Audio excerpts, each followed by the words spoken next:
नमस्कार दोस्तों, फिटनेस मंत्रा में एक बार फिर स्वागत है आपका। लास्ट एपिसोड में हमने बात की थी डायबिटीज के बारे में और आज के एपिसोड में हम आगे का और डिस्कशन करेंगे डायबिटीज के बारे में, बिकॉज हम सब जानते हैं कि वो एक साइलेंट किलर है और इसके बारे में इतनी सारी चीजें हैं जो हमें पता होनी चाहिए, बिकॉज कहते हैं कि prevention is better than cure. So हमारे को डायबिटीज के बारे में और इन्फॉर्मेशन देने के लिए हमारे साथ हैं स्टूडियो में Swati Singh ji. Good morning Swati ji. Good morning सरिता। स्वाति जी, आपने बहुत सारी इन्फॉर्मेशन हमें बेसिक दी पिछली बारी डायबिटीज के बारे में। अभी हम आपसे कुछ और एक्स्ट्रा जानना चाहेंगे about specific issues related two diabetes. तो उसमें सबसे पहले आता है जुवेनाइल डायबिटीज। तो क्या है जुवेनाइल डायबिटीज और क्या इसके इफेक्ट होते हैं बच्चों पर? सरिता, जुवेनाइल डायबिटीज जो बेसिकली होती है, ये इसे हम टाइप 1 डायबिटीज भी बोलते हैं और ये मेजरली जुवेनाइल डायबिटीज इसको इसलिए बोला जाता है कि ये बच्चों में देखी जाती है। Generally kids from the age group of 4 to 7 years और 10 to 14, this is the age group which gets affected by type 1 diabetes. तो अगर हम सिम्टम्स की बात करें कि बच्चों में क्या देखा जाता है अगर उन्हें जुवेनाइल डायबिटीज हो जाती है, तो इसके सिम्टम्स जो है वो टाइप 2 डायबिटीज से काफी सिमिलर। मगर आप कैसे आइडेंटिफाई कर सकते हैं कि आपका बच्चा जुवेनाइल डायबिटीज उसको हो गई है या होने वाली है? सबसे पहला सिम्टम तो ये होता है कि बच्चे को बहुत ज्यादा भूख लग रही है, मतलब नॉर्मल जो उसका इंटेक है उससे ज्यादा बहुत ज्यादा भूख लग रही है या बच्चा बहुत ज्यादा थर्स्टी है। इसके अलावा एक बहुत इंपॉर्टेंट सिम्टम है जो कि बेड वेटिंग। अगर आपका बच्चा रेगुलरली, मतलब पहले जब वो छोटा था बेड वेटिंग नहीं करता था और इमीडिएटली आपको लग रहा है कि over the period of time उसको बेड वेटिंग की आदत हो गई है, या हम कह सकते हैं कि वो बेड वेटिंग हो जाती है, रात में सोते सोते उसको यूरिन पास हो जाता है, so that is one of the major symptom of juvenile diabetes. इसके अलावा बच्चे में अगर आपको दिख रहा है कि एकदम से वेट लॉस हो रहा है, आपका बच्चा लेथार्जिक है, अपनी डेली एक्टिविटीज में ज्यादा इन्वॉल्व नहीं रहता है, बहुत जल्दी लेजी हो जाता है, so these are again some of the signs of symptoms कि आपके बच्चे का ब्लड ग्लूकोज लेवल बढ़ रहा है। So then definitely what you need to say is you need to check with the diabetologist और उसके बाद आपको बच्चे का ब्लड शुगर या फिर जो बाकी टेस्ट है वो करवाना जरूरी है। अगर हम जुवेनाइल डायबिटीज के इफेक्ट्स की बात करें बच्चों में, तो ये बहुत इंपॉर्टेंट है समझना कि जो बच्चों में जो डायबिटीज हो जाती है, टाइप 1 डायबिटीज, इसकी केयर करने से आप बच्चे के लाइफ में जो आगे कॉम्प्लिकेशंस हो सकते हैं उसको आप रोक सकते हैं। बेसिकली अगर बच्चों के ब्लड में शुगर लेवल्स बहुत ज्यादा हो जाते हैं तो फ्यूचर में ये पॉसिबिलिटी हो सकती है कि बच्चे को कोई हार्ट इश्यू हो जाए, या फिर एथेरोस्क्लेरोसिस जिसे हम कहते हैं नैरोइंग ऑफ ब्लड वेसल्स, जिसमें आपके जो ब्लड वेसल्स हैं वो पतली हो जाती हैं और उसकी वजह से जो आपका नर्व डैमेज होने के चांसेस हो जाते हैं, या बच्चे के विजन में डैमेज होने के चांसेस हो जाते हैं। प्लस एडल्टहुड पे जाके डिफरेंट ऑर्गन फेलियर्स या ऑर्गन्स अफेक्ट होने शुरू हो जाते हैं। तो अगर आपको ये डिटेक्ट हो जाता है कि बच्चे के ब्लड ग्लूकोज लेवल है या फिर वो एक known case of juvenile diabetes है, so it is very important to know कि उसी समय आपका बच्चे का ट्रीटमेंट स्टार्ट हो जाना चाहिए। और एक चीज और मैं सरिता जी आपको बताना चाहूंगी कि बच्चों के केस में बहुत ज्यादा क्लोज मॉनिटरिंग करने की जरूरत होती है। देखिए, जो अगर बच्चे को अगर जुवेनाइल डायबिटीज हो गई है या ब्लड शुगर लेवल्स बढ़े हुए आ रहे हैं तो घबराने की जरूरत नहीं है, मगर हाँ उसके ट्रीटमेंट में रेगुलरिटी की बहुत जरूरत है। डे टू डे बेसिस पे आपको बच्चे का ब्लड शुगर लेवल मॉनिटर करना है, आपको उसकी डाइट पे काम करना है, प्लस जो भी एडवाइस आपके डॉक्टर, आपके पीडियाट्रिशियन आपके बच्चे की डाइट और हेल्थ और एक्सरसाइज के लिए दे रहे हैं उसको रेगुलरली फॉलो अप करना बहुत जरूरी है। ओके, स्वाति जी, एक बहुत बड़ा चैलेंज है विच इज बच्चे बहुत ज़्यादा चॉकलेट्स और मीठा पसंद करते हैं, specially I think last 2 decades if I see इतना continuous rise and different kind of sugar consumption in a different manner for kids। तो क्या ज्यादा शुगर खाने से भी डायबिटीज हो सकता है बच्चों को? सरिता जी, जैसे कि आपने पूछा कि बच्चों में ज्यादा शुगर इंटेक की वजह से डायबिटीज हो सकती है या जुवेनाइल डायबिटीज हो सकती है, ऐसा जरूरी नहीं है। रादर जुवेनाइल डायबिटीज या टाइप 1 डायबिटीज होने के स्पेसिफिक रीजंस होते हैं। अगर हम रीजन की बात करें तो सबसे पहला रीजन जो होता है वो हमारा जेनेटिक्स होता है। अगर आपकी फैमिली में किसी को ऑलरेडी टाइप 1 डायबिटीज है, तो एक पॉसिबिलिटी हो जाती है कि आप आपके घर में जो फैमिली में बच्चे हैं उनको टाइप 1 डायबिटीज एट ए यंगर एज हो सकती है। दूसरा रीजन होता है इट इज टाइप 1 डायबिटीज। जैसे मैंने बताना चाहूंगी कि ये ऑटो इम्यून डिसऑर्डर है, जिसमें आपकी बॉडी की जो इम्यूनिटी सेल्स है वो आपकी बॉडी के अगेंस्ट काम करती है। तो जैसे ही हम बॉडी में कोई भी शुगर कोई प्रोडक्ट लेते हैं और शुगर रिलीज होती है, तो पैंक्रियास क्या करता है, इंसुलिन रिलीज करता है। पैंक्रियास के अंदर जो बीटा सेल्स होती है, अगर आपकी बॉडी आपके अगेंस्ट काम कर रही है तो आपकी बॉडी की इम्यूनिटी सेल्स इन बीटा सेल्स को डिस्ट्रॉय कर देते हैं और इंसुलिन प्रोड्यूस नहीं करने देते हैं। इसकी वजह से बॉडी में ब्लड शुगर में आपका शुगर लेवल्स बढ़ जाते हैं। दूसरा कारण जैसे मैंने आपको बताया, पहला हो गया जेनेटिक्स, दूसरा हो गया कि अगर ये ऑटो इम्यून डिसऑर्डर आपके बच्चे के अंदर आया है, या तो आपकी बॉडी ने खुद ही इम्यूनिटी, आपकी जो बॉडी की इम्यूनिटी है उसने फाइट करना शुरू कर दिया है, या फिर किसी भी वायरस की वजह से भी टाइप 1 डायबिटीज बच्चों में हो सकता है। तो अगर ये कहा जाए कि हाँ ज्यादा शुगर खाने से बच्चों को डायबिटीज हो जाता है, तो वो हम कहेंगे कि बिल्कुल सही नहीं है। बट अगर आपको पीछे से ही जेनेटिक फैक्टर है तो उस केस में आपको अपने बच्चे की डाइट में थोड़े से प्रिकॉशंस रखने चाहिए, ये इम्पोर्टेंट है। Very nicely explain Swati ji. Swati ji, diabetes जिन लोगों को होती है उनकी सबकी डाइट सेम होनी चाहिए? मतलब क्या उनकी डाइट सेम हो जाती है, उनको वही फीका खाना, कुछ फ्रूट्स हैं जो अवॉइड करने के लिए कहा जाता है, जैसे कि मैंगो कहते हैं कि डायबिटीज है तो मैंगो नहीं खाना चाहिए, तो क्या इस तरह के रिस्ट्रिक्शन सब लोगों के लिए? देखिए सईदा जी, ये बहुत इम्पोर्टेंट है अंडरस्टैंड करने के लिए कि one diet doesn't suit all. Okay, जब हम किसी भी डायबिटिक इंडिविजुअल की डाइट को प्लान करते हैं या उसको बताते हैं कि आपको किस तरीके से अपनी डाइट प्लान करनी है, तो उस केस पे आपको 4-5 फैक्टर्स हैं जो माइंड में रखने होते हैं। सबसे पहले इम्पोर्टेंट है कि आपको कौन सी तरीके की डायबिटीज है, राइट? आपको टाइप 1 डायबिटीज है, टाइप 2 डायबिटीज है, ठीक है। कुछ फैक्टर्स कॉमन रहते हैं डाइट में कि हाँ आपको डायरेक्ट शुगर नहीं खानी है, जो रिफाइंड शुगर जिसको हम नॉर्मली अपनी चाय, कॉफी या मिल्क में यूज करते हैं, डायरेक्ट शुगर तो वो किसी को भी नहीं खानी होती, चाहे वो टाइप 1 हो चाहे टाइप 2 हो। दूसरा फैक्टर जो अफेक्ट करेगा कि आपकी डाइट कैसी होनी चाहिए, किस तरीके की होनी चाहिए, कि आपका एनर्जी एक्सपेंडिचर कितना है, आपकी बॉडी की रिक्वायरमेंट क्या है। जैसे कोई भी अगर किसी इंडिविजुअल को जो अंडरवेट है और डायबिटिक है, उसको हम ये वेट लॉस डाइट पे नहीं डालेंगे या फिर हम उसे बहुत ज्यादा स्ट्रिक्ट डाइट पे नहीं डालेंगे, बिकॉज ऑलरेडी डायबिटीज ने कुछ डैमेज उसकी बॉडी में कर दिया है, राइट? सो अगर आप ओबीज हैं, आप डायबिटिक हैं, तो डेफिनेटली आपको एक weight loss plus diabetic diet prescribe करनी चाहिए। उसके बाद तीसरा इंपॉर्टेंट फैक्टर है कि आपका ऑब्जेक्टिव क्या है, आपकी आपका गोल क्या है, कि what are you having a short term goal कि मुझे मेडिसिन के साथ अपनी डायबिटीज को क्योर करना है, या फिर मुझे टोटली नेचुरल वे में डायबिटीज पे काम करना है। Ideally, it should be the natural way to treat diabetes. अगर आपकी डायबिटीज उस पर्टिकुलर सिचुएशन पे है, अगर बहुत ज्यादा हाई लेवल्स हैं शुगर्स के, तो डेफिनेटली आपको एक मेडिकल इंटरवेंशन चाहिए होता है। बट अगर डायबिटीज के केस में आपकी डायबिटीज शुरू ही हुई है और आपके ब्लड ग्लूकोज लेवल्स इतने ज्यादा नहीं हुए हैं और आपको लगता है आपके जो हेल्थ केयर प्रोवाइडर हैं या आपके न्यूट्रिशनिस्ट हैं वो आपको गाइड कर सकते हैं कि आप विदाउट मेडिकेशंस अगर अपनी डायबिटीज को कंट्रोल कर सकते हैं, तो then that is the most best way I would say to control the diabetes, right? So अब आते हैं आपके दूसरे सवाल पे जो इसके साथ है कि डायबिटिक्स को मैंगो खाना चाहिए कि नहीं चाहिए। भाई देखिए, मैंगो तो सीजनल फ्रूट है और जो भी सीजनल फ्रूट होता है वो बहुत ज्यादा मिनरल्स और विटामिन्स में रिच होता है उस पर्टिकुलर सीजन में। डायबिटिक्स के लिए ये इम्पोर्टेंट है अंडरस्टैंड करना कि उन्हें इस तरीके के फूड्स खाने चाहिए जिनका ग्लाइसेमिक इंडेक्स कम हो, ठीक है।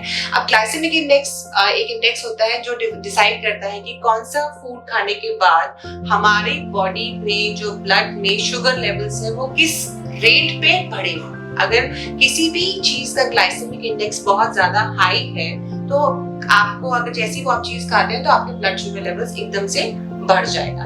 बट अगर किसी भी चीज का, किसी भी फूड आइटम का ग्लाइसेमिक इंडेक्स कम है, तो वही फूड आपके खाने में धीरे धीरे ब्लड शुगर को इंक्रीज करता है। तो डायबिटिक इंडिविजुअल में हम एक बॉर्डर लाइन बनाते हैं कि जो जिस भी फूड का ग्लाइसेमिक इंडेक्स 55 से नीचे होता है, those are good for diabetics. और I would say that diabetics can take that food in the required mentioned quantity. यहाँ quantity का बहुत important रोल होता है। तो अब मैंगोज भी अगर 2-3 मैंगोज खाएंगे तो नॉर्मल इंडिविजुअल की शुगर भी बढ़ जाएगी, राइट। तो डायबिटिक्स का तो हमें थोड़ा सा मॉनिटर करना होता है। और मैंगोज का जो ग्लाइसेमिक इंडेक्स होता है वो 51, सो it is with in the safe range. Plus mangoes में जो है वो काफी फाइबर होता है, तो अगर आप मैंगो लेते भी हैं तो आपका ब्लड शुगर एकदम से शूट अप नहीं करेगा, धीरे धीरे करके बॉडी के अंदर ग्लूकोज रिलीज होगा और धीरे धीरे करके ही आपके शुगर लेवल्स बढ़ेंगे। So a diabetic individual can have mangoes in limited quantity definitely। मतलब आपको ज्यादा लालची नहीं होना है, एक मैंगो से, एक छोटे मैंगो से काम अगर आप चला ले तो आप मैंगोज को एंजॉय कर सकते हैं। Definitely, right. Swati ji, latest articles के according and as per some research also, keto diet really works in diabetes. कि केटो डाइट जो लोग फॉलो करते हैं they are better at diabetes management. Do you think that is correct, and or maybe any other specific kind of diet जो लोगों के लिए plan होती है, do they really benefit people? Okay, so Sarita, आपने जैसे पूछा कि कीटो डाइट के बारे में। देखिए, keto diet it's a therapeutic diet. Okay, so definitely keto diet का जो यूसेज है स्टार्टिंग में एपिलेप्सी के लिए था, and after certain researches keto diet is now being used for cancer patients. It is used for epileptic patients, like I said. It is also used for some of the diabetic individuals, right? So अगर हम keto diet की specifically usage के बारे में बात करें diabetic individuals के लिए, तो हमें ये important चीज एक दिमाग में रखनी चाहिए कि keto diet one is a very specific and a little intricate diet. Okay, so क्योंकि because keto diet में बहुत सारा restrictions होता है and it is a very low carbohydrate and a high fat and adequate protein diet. Okay, so keto diet की practicality in terms of specifically for diabetic individuals हम उन्हीं cases में use करते हैं जहाँ पे we are not able to bring the blood sugar levels under control with a kind of a normal diabetic diet. Okay. So we use it in very specific patients because देखा गया है especially in type 2 diabetes कि जो भी individual एक अच्छा weight loss कर लेते हैं, right? यहाँ पे weight loss का बहुत बड़ा रोल आता है जब हम कीटो और डायबिटीज को कनेक्ट करते हैं। बिकॉज जब आपका weight loss होता है, अगर आप 7 to 10% अपना weight lose कर लेते हैं अगर आप डायबिटिक इंडिविजुअल्स हैं, तो आपका HbA1c which is glycosylated hemoglobin, जो एक डायबिटीज का मेजर पैरामीटर होता है जिसका हम टेस्ट भी करते हैं, तो उसमें देखा गया कि वो सब्सटैंशियली कम हो जाता है। So it is important to understand कि अगर आप एक अच्छा वेट लॉस एक नॉर्मल डाइट पे कर ले रहे हैं, so then आपके blood sugar levels automatically control में आ जाते हैं। बट कुछ केसेस ऐसे होते हैं जहाँ पे मॉर्बिड ओबेसिटी, जैसे individual is 100-110 kgs of weight और ब्लड शुगर्स भी बहुत हाई चल रहे हैं। So then, under a close monitoring, because in keto diet you have to monitor the ketones levels, right? और डायबिटीज के केस में क्या होता है, कीटो एसिडोसिस होने का चांसेस हो जाता है। So, अगर एक डायबिटिक इंडिविजुअल कीटो डाइट पे काम कर रहे हैं under specific guidance, so you have to understand the basic difference between nutritional ketosis as well as keto acidosis. Diabetic individual को कीटो एसिडोसिस होने के चांसेस हो जाते हैं, इसलिए उनके लिए मॉनिटरिंग बहुत ज्यादा जरूरी है। तो जब तक आपकी बॉडी में न्यूट्रिशनल कीटोसिस हो रहा है, आपको वेट लॉस भी मिलेगा, प्लस आपकी जो डायबिटिक्स जो प्रोफाइल है वो भी इम्प्रूव होगा in terms of lowering your blood sugar levels, in terms of lowering down of your HbA1c. So keto diet काफी स्टडीज में देखा गया है कि डायबिटिक इंडिविजुअल्स के लिए फायदेमंद है, but then like I said it has to be done in very much closed monitoring. This is important to understand. ना आपका दूसरा क्वेश्चन जिसमें आपने बताया कि कोई स्पेसिफिक डाइट जैसे लोग फॉलो करते हैं तो उस केस में क्या उन्हें फायदा होता है कि नहीं होता है। देखिए, डायबिटिक इंडिविजुअल के लिए बहुत इंपॉर्टेंट है ये अंडरस्टैंड करना कि अगर आपको कोई कॉम्प्लिकेशंस है डायबिटीज के, राइट, अगर आपको कोई एसोसिएटेड डिसऑर्डर्स हो गए हैं डायबिटीज के साथ, जैसे जो डायबिटीज के इंडिविजुअल्स हैं उन्हें किडनी पे उनके इफेक्ट पड़ता है, या फिर over the period of time उनकी आईसाइट पे इफेक्ट पड़ता है या लिवर पे इफेक्ट करता है। तो अगर आपको डायबिटीज हुए काफी टाइम हो गया है और आपके कुछ पर्टिकुलर ऑर्गन्स हैं जो अफेक्ट हो रहे हैं, तो आपको वो स्पेसिफिक डाइट लेके अंडर अगेन आई वुड से under the guidance of your health care provider, that means your doctor plus your nutritionist, you can plan a specific diet for yourself, but don't go in for fat diet. जो fat diets हो जाती हैं जहाँ पे आपको एक ही particular food item पे रख देते हैं for entire month, so those fat diets should be avoided. Otherwise एक diabetic individual के लिए important है कि वो अपनी body type, अपनी age, height, weight और बाकी अगर कोई medical concern है तो उसके साथ diabetic diet plan करें. That is important to understand. Very nicely explained, Swati ji. In a nutshell, rather than experimenting, for any kind of diet, it is always advisable to know from your expert, get your test done and get your all reports done, and then only pick up a diet. So, Swati ji, physical activity recommend करते हैं doctor diabetes जिनको होता है उनके. However, मेरा experience कहता है कि ऐसे लोग थोड़ा अवॉइड करते हैं because they feel more lethargic than a normal individual. So what kind of physical activity do you recommend and does that really work?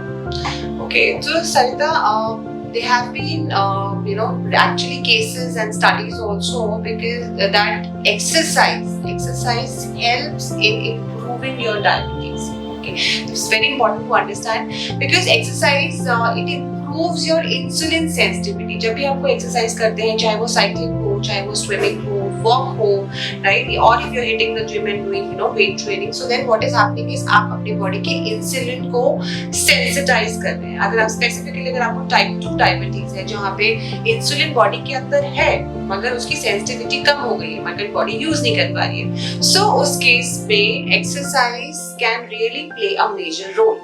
So ideally it is advisable for a diabetic individual to do at least 150 minutes of exercise in the entire week. So अगर से देखा जाए तो 30 to 40 minutes of any kind of physical activity should be done by a diabetic individual every day.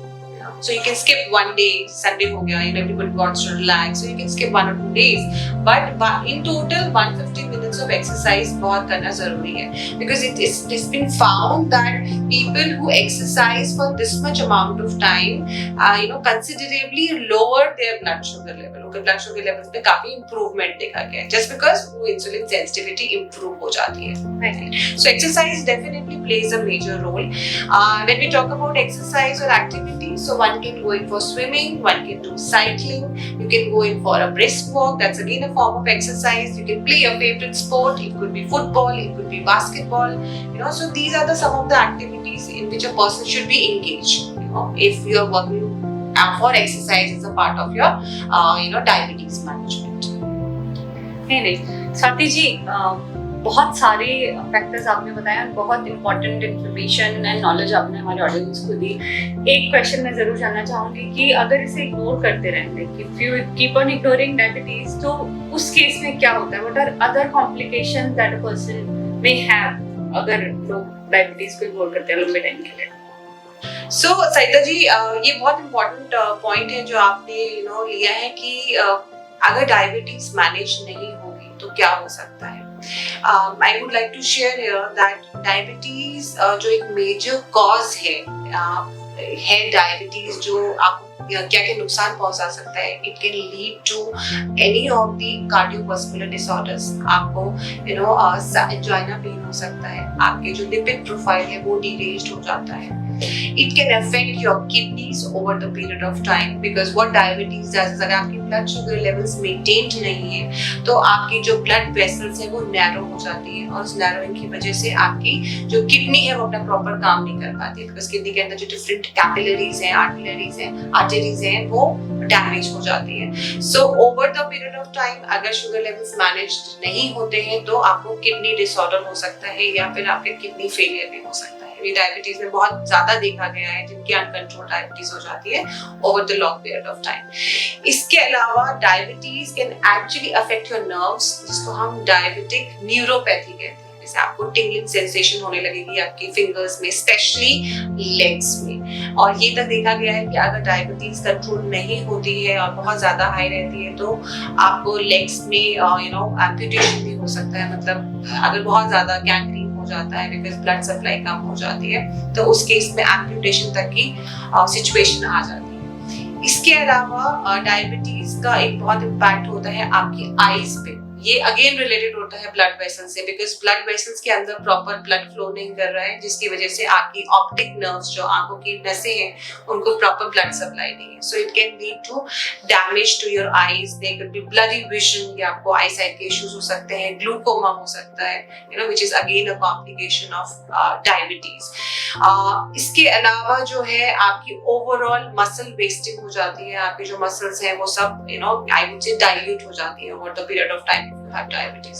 So you can see that these are the different complications of diabetes कि अगर हमारी diabetes uncontrolled रह जाती है या फिर आप उसे इग्नोर करते हैं कि नहीं ये तो अपने आप हो जाएगी, या खाते रहें या फिर आप प्रॉपर मेडिसिन नहीं ले रहे हैं, तो आपकी लाइफ में काफी कॉम्प्लिकेशंस आ सकती है।